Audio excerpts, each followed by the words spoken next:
Olha, eu agora vou traduzir para você o economês da ata do Comitê de Política Monetária do Banco Central, que deu mais uma pancada de um ponto percentual na taxa de juros e prometeu mais aumentos aí pela frente, em magnitude menor. Fica aí que a gente vai mostrar um pouquinho.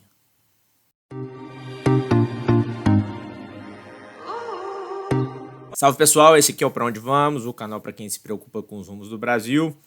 Eu sou Wesley Cantelmo, sou economista e apresento algumas análises aqui para a gente discutir essa economia política brasileira e às vezes do mundo também, a gente traz algumas questões internacionais. Olha só, eu quero te falar para contribuir. Primeiro eu quero agradecer o pessoal que tem assistido os vídeos, tem dado feedback, tem contribuído aí bastante com o canal. O canal tá tomando um rumo aí interessante, eu estou gostando muito de fazer esse trabalho. Então eu queria agradecer o pessoal que tem dado essa força. E chamar você também, que está passando por aí agora, a contribuir, a deixar aqui fundamentalmente o seu like, que você sabe que isso aí que ajuda pra caramba aqui a propulsão dos vídeos no YouTube. Também comentar a ideia, que a gente sempre trocar ideia, nunca que seja um monólogo, né? Então todo comentário é muito bem-vindo, agradeço o pessoal que já tem comentado nos vídeos anteriores aí.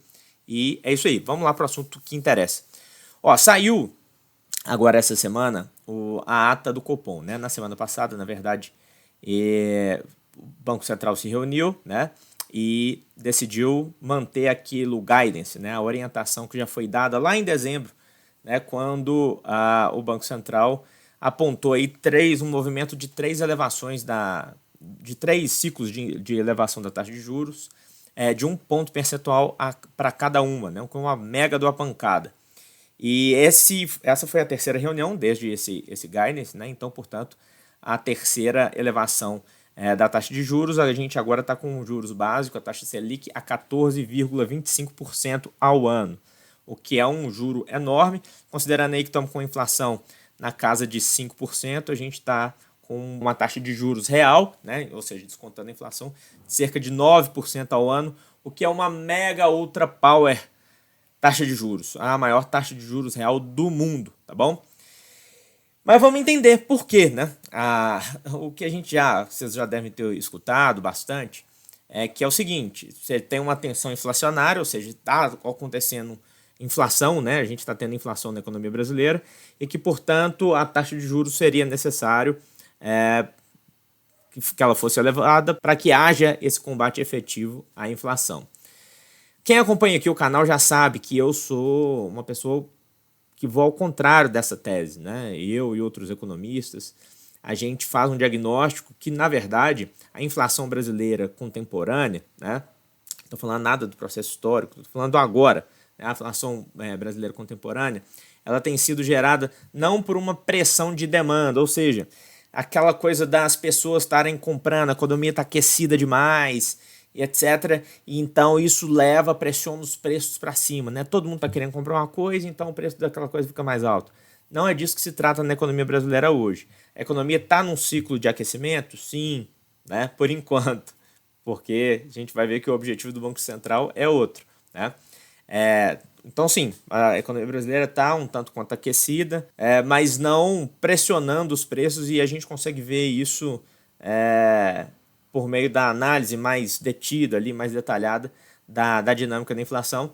Não é um excesso de demanda que está gerando essa tensão sobre os preços. Ao contrário, é aquilo que a gente chama de inflação de oferta, né? De choques de oferta. Porque, na verdade, o que está acontecendo é que o mercado não tem dado conta de abastecer a economia brasileira com determinados produtos, ou há choques de preços sobre determinados produtos que levam a inflação a ficar mais alta. Aonde, principalmente? Número 1, preço de alimentos. E aí a gente entra com diversos fatores. Um dos principais é, de fato, a questão climática. Então, a crise climática batendo na porta, falando: entrei, cheguei e não vou sair fácil. Então, a gente vai ter que se acostumar a conviver com esses ciclos de pressão inflacionária, de preço de alimentos, se a gente não tiver, principalmente, uma política de adaptação à mudança climática bastante agressiva, eu diria. Então a gente vai ter que lidar com esse tipo de problema. E por outro lado, a gente teve também outros choques, né, de preço, sobretudo por conta da influência do câmbio, né? Ou seja, do preço do dólar, vamos dizer assim. ou do real perante o dólar. E isso tem impactado em diversos produtos, principalmente aqueles que são mais característicos da nossa pauta de importação, alguns em termos de alimentos também, mas também produtos que a gente produz aqui no Brasil, até da produção agrícola mesmo, por exemplo, o café. Né? O café está tão alto porque o preço do café está bastante elevado no mercado internacional por questões climáticas, e aí não só aqui no Brasil, mas outras partes do mundo também. E isso tem levado à elevação dos preços, obviamente, e também uma estratégia, né, dos produtores, né, de comercializarem esse café, essa produção no mercado internacional e receber em dólar, enfim, tá mais vantajoso. Isso se reflete para outros produtos também. No caso dos combustíveis, a gente fica bastante claro também, a gente tem uma tensão aí com os combustíveis, questão de preço internacional. E detalhe, nada disso é controlado pela taxa de juros. A taxa de juros está mais baixa ou mais alta, ela não impacta em nenhum desses produtos que estão sendo os responsáveis pela pressão inflacionária. Que não é nada assim assustador também. A gente está com uma inflação aí na casa de 5% ao ano, no acumulado de 12 meses, e alguns produtos um pouco acima disso. Mas no caso dos alimentos preocupa, e aí quem já viu outros vídeos aqui do canal sabe a minha posição disso, né? A necessidade do governo ter outros instrumentos para lidar com essa pressão inflacionária, a questão dos estoques reguladores, enfim. Mas o fato é que taxa de juros não vai mexer nisso, né? Mas aí vamos ver como que o Banco Central está entendendo. Já falei um tiquinho aqui. A ideia é que a gente passe alguns dos principais pontos e a gente possa traduzir um pouco qual que é essa interpretação do Copom.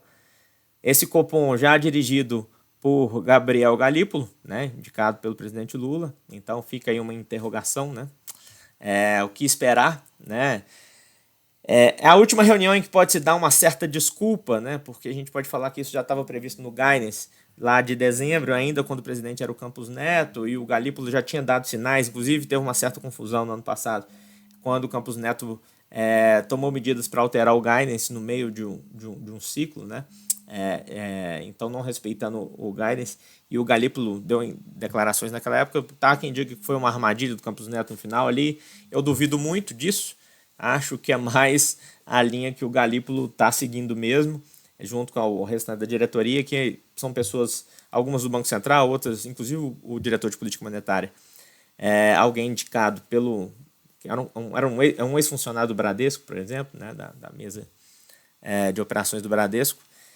Enfim, há uma maneira aí como o Galípolo talvez esteja entendendo essa economia política próximo dele ali, junto ao mercado financeiro, o sistema financeiro brasileiro, que talvez o trave ou não, ou ele acredita que a banda tem que tocar desse jeito mesmo, vai saber, né? O fato também pouco importa o que ele acha, porque a gente faz análise aqui em cima dos fatos e daquilo que está acessível a nós, né? Para que a gente possa estipular a nossa análise, né? Então vamos lá para essa ata do Banco Central. Vamos dar uma olhadinha, quero mostrar aqui para vocês. É o seguinte, olha só. Aqui, qualquer um pode acessar, a ata é só entrar no Banco Central, né, no site do Banco Central, você colocar ata Copom, então vocês vão conseguir dar uma olhada. Eu queria destacar alguns pontos aqui, para que a gente possa trocar essa ideia. Olha só, aqui nesse primeiro ponto eles destacam o ambiente externo, desafiador, então Donald Trump, tarifas, essas coisas, etc., não quero dar muita atenção para isso aqui, não. Os bancos, apesar de ser um elemento importante, tá, que vai gerar efeitos talvez daqui para frente, inclusive com a manutenção de taxa de juros em patamares mais elevados. Aqui, ó, em relação ao cenário, ponto 3. Aqui ele está fazendo uma análise da atualização de conjuntura, tá? Então é como o Copom está entendendo o momento atual. Então, em relação ao cenário doméstico, o conjunto dos indicadores de atividade econômica e do mercado de trabalho tem apresentado dinamismo, ainda que sinais surjam de uma incipiente moderação no crescimento. Fica atento com isso aqui, tá? Daqui a pouco eles explicitam qual é o objetivo do Copom, né?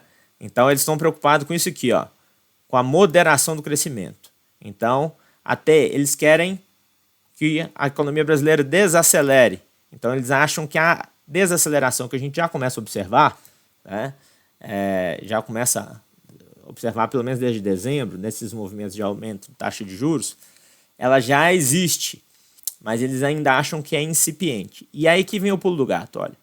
A inflação cheia e as medidas subjacentes mantiveram-se acima da meta para a inflação e novamente apresenta elevação nas divulgações mais recentes. Então vamos lá, o que é inflação cheia?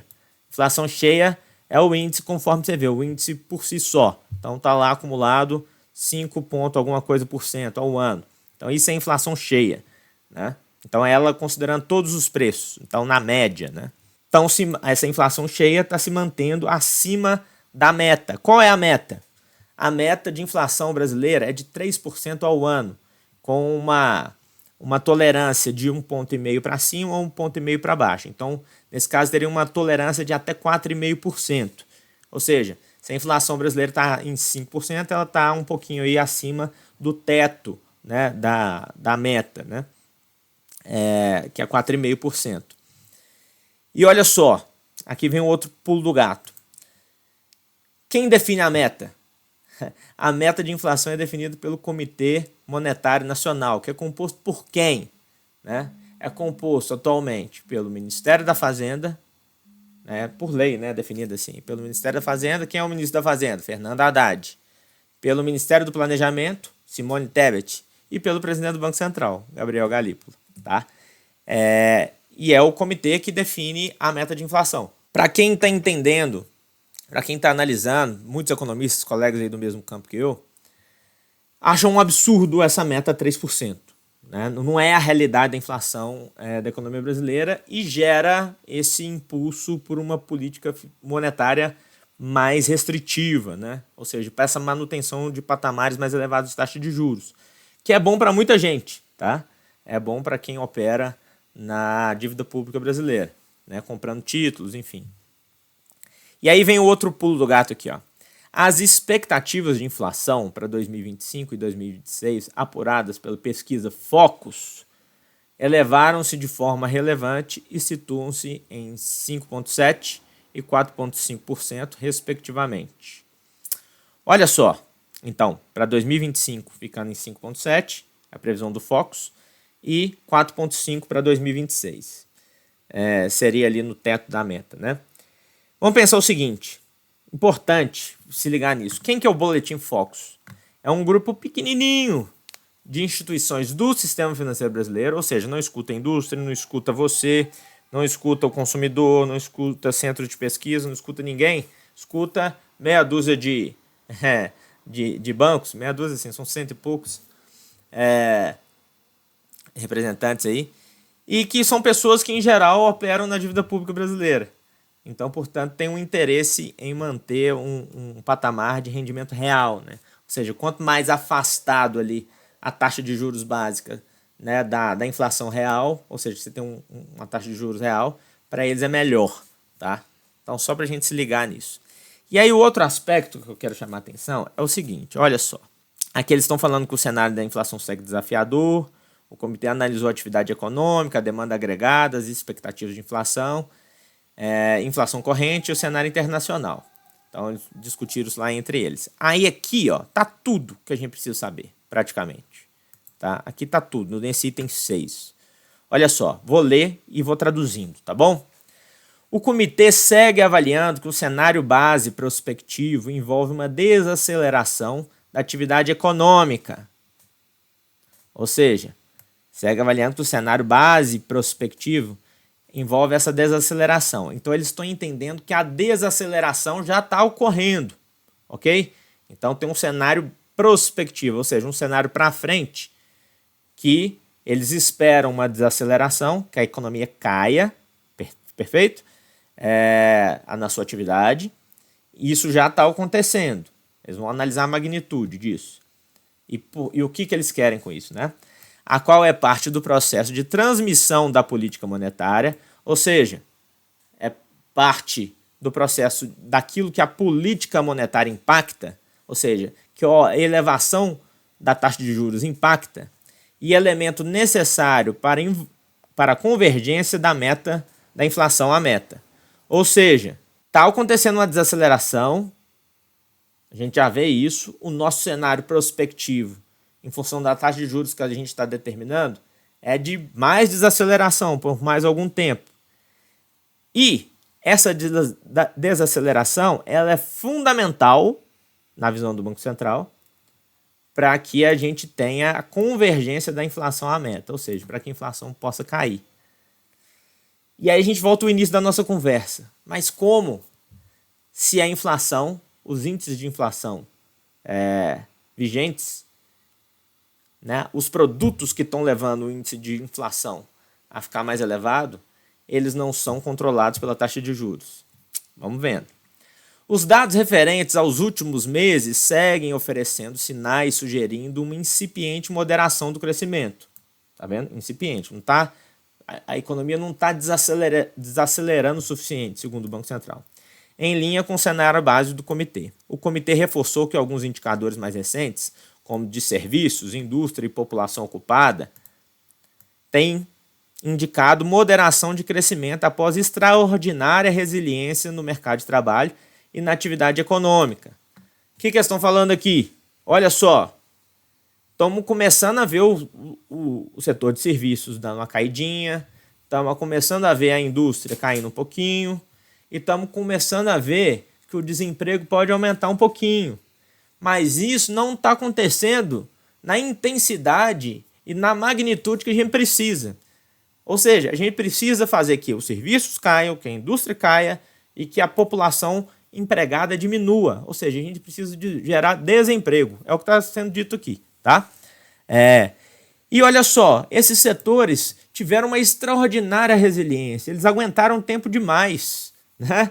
Então já era para ter caído, a gente deu 3 pancadas aí na taxa de juros e o negócio não está acontecendo do jeito que a gente precisa, né? É incrível isso. O produto interno bruto, PIB, ajustado sazonalmente, cresceu 0,2% no último trimestre de 2024, na comparação com o trimestre anterior, após crescimento de 1,3% e 1,07% no segundo e terceiro trimestre do ano, respectivamente. Ok, estão falando que o PIB está crescendo. É sinal dessa resiliência aí das atividades.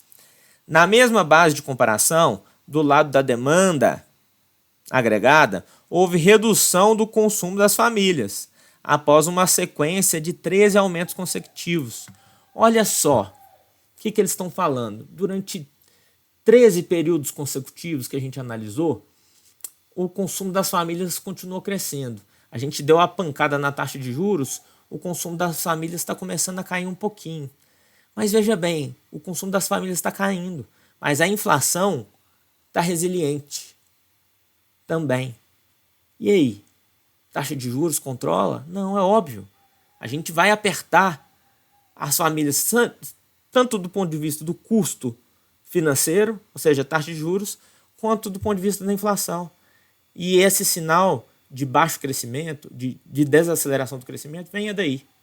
Ou seja, tanto taxa de juros quanto preços vão continuar a espremer principalmente a base da população. Depois eu vou mostrar um gráfico aqui sobre a população por faixa de renda, só para a gente complementar essa análise.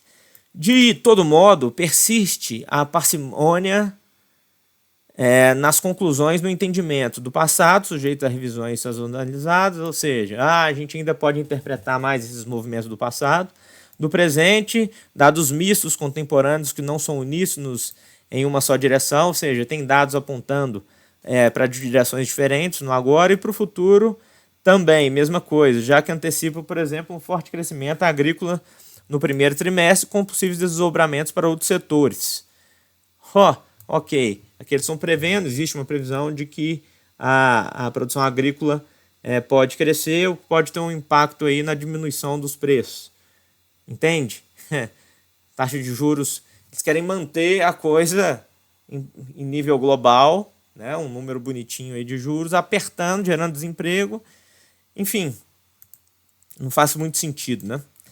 Enfatizou-se ainda que os dados de percepção, como indicadores de confiança, de pesquisa de sentimento de crédito, têm sugerido uma desaceleração maior do que aquela observada nos dados objetivos. Que eles estão dizendo o seguinte, olha, a percepção das pessoas é que a economia está desacelerando mais do que realmente está. Mais ainda, os dados objetivos condizentes têm apresentado resultados mistos que dependem do setor ou pesquisa. Mesma coisa. Por fim, no mercado de trabalho, além da volatilidade inerente dos dados, observa-se redução na margem da população ocupada. Ou seja, os dados estão variando, mas a gente já observa que o desemprego tende a aumentar um pouquinho. Mas em ambiente de desemprego baixo e rendimentos elevados, o que é um problemão para eles, né? Tem que gerar desemprego e tem que gerar uma perda relativa da renda das pessoas, porque as pessoas estão consumindo demais, né? Poxa vida, mas o que está pressionando a alimentação, o preço? Né? O que está pressionando a inflação? Não é o preço de alimentos? Não são preços no comércio internacional? Então, que diferença faz, né? O rendimento elevado. As pessoas por acaso estão comendo demais? É isso? Assim, é incrível. É incrível como é de fato uma camisa de força ideológica e um certo cinismo, né, nessas análises. Tanto é que você pode ler a ata inteira aqui, eu não vou ler, obviamente não vou fazer isso, que você não vai ver uma referência a pressões inflacionárias no preço dos alimentos decorrente de questão climática. Então falta assim, honestidade intelectual mesmo para essa turma. Ainda que dados recentes sugiram alguma moderação, o mercado de trabalho permanece aquecido. Problema para eles. O comitê... Agora, lê isso aqui comigo, gente. O comitê seguirá acompanhando a atividade econômica e reforça que o arrefecimento da demanda agregada, ou seja, é preciso diminuir essa demanda agregada, é preciso que diminua o nível da atividade econômica. Por quê? Porque essa diminuição, o arrefecimento da demanda agregada, é elemento essencial do processo de reequilíbrio entre oferta e demanda da economia e convergência da inflação à meta. Isso aqui chama desonestidade intelectual, tá? Chama-se desonestidade intelectual, num documento público, um documento oficial do Estado brasileiro, de uma entidade do Estado brasileiro, que eles estão dizendo o seguinte: para a inflação cair, a gente precisa derrubar a economia. Não, e não é, porque a inflação está acima da meta, principalmente, ela é ocasionada não por um excesso de demanda, e sim pelos problemas de oferta. É isso, tá? Essa é a tradução. Obviamente, vocês ficam à vontade, podem ler outros trechos, tem várias coisas aqui que valem a pena, né? Mas a síntese está aqui nesse ponto 6. Né? Ele traz o fundamento, inclusive, da decisão de indicar a própria elevação de um ponto percentual nesse momento, nessa reunião, levando a taxa de juros a 14,25, também como, pelo menos, a manutenção desse ciclo altista, como é dito aqui, ou seja, um ciclo de ainda elevação da taxa de juros no curto prazo. Então, assim, complicado, né? E aí, só para sustentar para vocês aqui as minhas afirmações, eu queria mostrar o seguinte, olha só. Aqui é um gráfico que a gente pode observar, aqui é um gráfico, não, uma tabelinha, né? Do IPCA, aqui no IBGE, né? Na agência de notícias do IBGE, para a gente ilustrar o que a gente está falando. Isso aqui é a inflação de fevereiro, tá? Uma inflação que ficou aqui, ó, em 1,31%. E aqui teve um efeito sazonal, uma coisa que foi muito da conjuntura, muito do agora, ainda que levou essa inflação a 1,31% e no acumulado acima de 5%. Olha só, o que está pressionando aqui? É a habitação, e eu vou mostrar para vocês o que pressionou a habitação, tá? Então, a habitação teve uma inflação aí entre janeiro e fevereiro de 4%, né? De 4,4%, que é bastante. Depois de em janeiro ter tido uma variação negativa. E também aqui é a educação, tá? De 4,70%. Ok? Os alimentos teve aqui uma variação de 0,70%, né? Que continua num patamar elevado de preço de alimentos, mas seguindo o padrão da dificuldade de produção que está tendo agora, nesse período que a gente está vivendo, né? Então, em janeiro ela foi 0,96, caiu um pouquinho. Então, os patamares continuam elevados, né? Se Se a gente pega aqui, ó, na educação, aqui o próprio IBGE falando, tá? Aqui, ó, no grupo educação, 4,70, a maior contribuição, veio dos cursos regulares, por conta dos reajustes habitualmente praticados no início do ano letivo. Ok? Beleza. Então, reajuste de escola, faculdade, etc., ano letivo, você tem esse número bem presente em fevereiro, tá? Então, ele é típico dessa época. Então, ensino fundamental crescendo 7,5%, ensino médio 7,2% e a pré-escola 7%. Aí a gente vem aqui na habitação, olha só, que cresceu 4,44%. O principal fator foi energia elétrica residencial, que não é controlado por taxa de juros, tá? Foi o subitem com maior impacto positivo no índice, 0,56 ponto percentual, ao avançar 16,80% em fevereiro, após queda observada em janeiro, de 14,21%, função da incorporação do bônus de Itaipu, né? Ou seja, a gente teve um bônus, né? Uma outra história aqui, mas teve uma coisa que acontece sempre, né? Um bônus de Itaipu na geração de energia, e esse preço foi incorporado no consumidor amplo de energia, né? No mês de fevereiro, entre janeiro e fevereiro. Ainda na habitação, teve influência, taxa de esgoto, subiu, reajuste também anual, né? E algumas capitais aqui isso fica mais bem expresso. Aqui na alimentação, também não controlado por taxa de juros, né? O que subiu? Ela subiu 0,70%. A alimentação no domicílio subiu um pouquinho acima de alimentos e bebidas de um modo geral. Subiu 0,79% em fevereiro. Que é uma desaceleração com relação a janeiro. O que contribuiu para essas altas? O ovo, que subiu aí 15%, né? Problema muito relacionado ao mercado internacional. A gente está vivendo em alguns países, principalmente nos Estados Unidos, uma crise de gripe aviária. Então, despencou a produção de ovo. Isso impactou os preços internacionais. Então, também não é controlado por taxa de juros, correto? O café moído, problema climático. Então, problema na produção, elevação de temperatura, baixa de produtividade das plantações. Teve problema na colheita, principalmente aqui no Brasil. Choveu demais, a chuva foi muito concentrada e atrapalhou a colheita. Então, subiu aí 10,77%. O problema no Brasil impacta também o preço global, o preço internacional. Outros lugares também estão tendo problemas. Então, nada a ver com taxa de juros. Batata inglesa caiu um pouquinho, o arroz caiu um pouquinho, o leite longa-vida caiu um pouquinho. E, obviamente, alimentação fora do domicílio, tudo isso acompanha. E aí os transportes, né, também tiveram uma subidinha, estão pressionando. Preço de combustível subiu 2,89%. Preço internacional, apesar de ter modificado, a gente não adota mais a PPI, ainda bem, mas ainda sofre influência do preço internacional, então teve reajustes, né? Teve reajuste aí também de ICMS, né, para combustível, enfim, né, a retomada da cobrança de ICMS. Então, no óleo diesel, aqui, etanol, tudo subiu um pouquinho. Nada disso é controlado por taxa de juros, né? Então, é aquela história. Eu dei uma entrevista essa semana e eu estava falando pro jornalista o seguinte: o que o Banco Central está fazendo é tentando tratar uma dor de dente engessando as pernas, né?